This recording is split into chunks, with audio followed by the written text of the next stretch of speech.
Some of us are running out of patience with the hypocrisy and timidity of governments and the complicity of much of the media.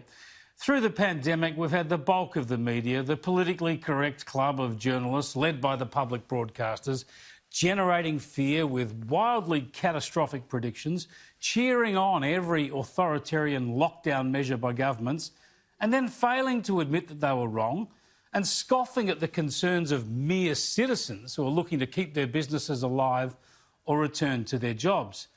The mainstream are treated like mugs in this country by the very media that is supposed to serve them, and politicians too often try to appeal to the media's politically correct sensibilities to curry favour with them.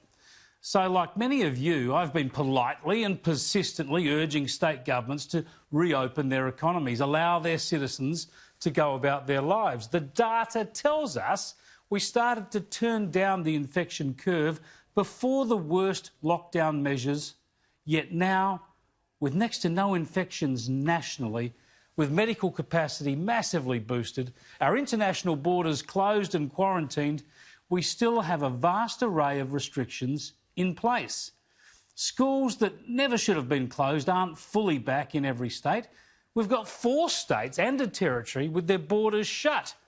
They'll take subsidies from Victorian and New South Wales taxpayers, but they won't let those same people come in and spend their money with their businesses. People are still jobless, businesses are still shut, and the pain is immense. Yet, look at this. When protesters take to our streets, breaking all the so-called social distancing rules, they're given a free pass. Families have had to miss out on saying farewell to loved ones because of limits on funeral numbers, but protesters gather with impunity. People still can't travel across state borders to visit loved ones, but protesters can gather to besmirch their fellow citizens or police or governments. People can't play sport, they can't even go and watch their favourite sport, but protesters can stick a finger in their face in unlimited crowd numbers, and we all have to stand by and watch. This is pathetic. This does not represent a fair go. This just exposes the weakness and hypocrisy of politicians and governments. In fact, you couldn't invent the irony of this.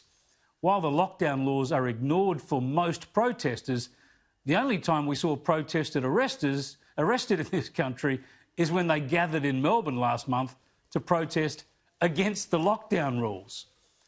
We have governments happy to close beaches, fine people for sitting in a park, fine people for driving to the wrong suburb, but they don't have the spine to take on the protesters and force them to comply with the same rules applied to the rest of us.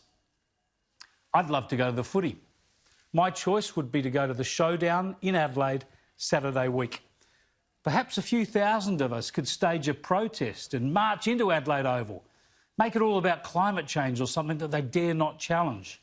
Maybe that way we could do something we want to do and watch the footy, and we might be given the same rights that the authorities bend over backwards to give to other protesters and agitators.